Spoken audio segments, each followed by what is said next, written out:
السلام عليكم ورحمة الله وبركاته.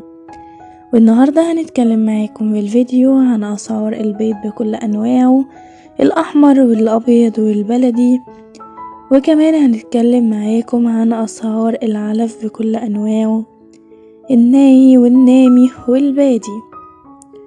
ولكن قبل ما نبدأ الفيديو متنسوش الاشتراك في القناة وتفعيل زر الجرس عشان يوصلكم كل حاجة أول بأول. عندنا أول حاجة سعر كرتونة البيض الأحمر. وصل معانا سعر كرتونة البيض الأحمر ليه 71 جنيه كحد أدنى و72 جنيه كحد أعلى. أما بالنسبة لكرتونة البيض الأبيض فوصل سعر الكرتونة معانا النهاردة ليه 69 جنيه كحد أدنى و70 جنيه كحد أعلى. وكرتونة البيض البلدي وصل سعر الكرتونة معانا النهاردة ليه 70 جنيه كحد أدنى و71 جنيه كحد أعلى. ودلوقتي هنتكلم معاكم عن أسعار البادي وبكل أنواعه، وهنعرف سعره وصل لكام للطن في الإسكندرية.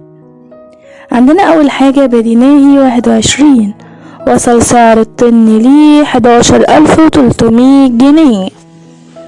أما بالنسبة لبادي نامي 21 فوصل معانا سعر الطن ليه 11400 جنيه مصري. أما بالنسبة لبادي 23% فوصل سعر الطن منه ليه 11450 جنيه. ودلوقتي هنتعرف معاكم على أسعار الفراخ بكل أنواعها، الساسو والأبيض والبلدي، وهنعرف سعر كل كيلو منها وصل لكام. عندنا أول حاجة سعر كيلو الفراخ البيضة. وصل سعر كيلو الفراخ البيضة معانا النهاردة ليه 39 جنيه كحد أدنى و40 جنيه كحد أعلى. أما بالنسبة لكيلو الفراخ الساسو فوصل سعر الكيلو منها معانا النهاردة ليه 49 جنيه كحد أدنى و50 جنيه كحد أعلى. أما بالنسبة للفراخ البلدي فوصل سعر الكيلو منها معانا النهاردة ليه 51 جنيه كحد أدنى و52 جنيه كحد أعلى.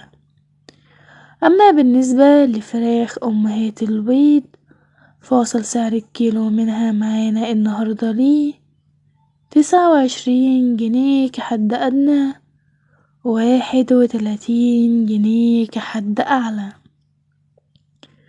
وده كان باختصار أسعار الفراخ بكل أنواعها وأسعار البيض بكل أنواعه، الأحمر والأبيض والبلدي، وكمان أسعار البادي بكل أنواعه، الناهي والنامي وبادي 23.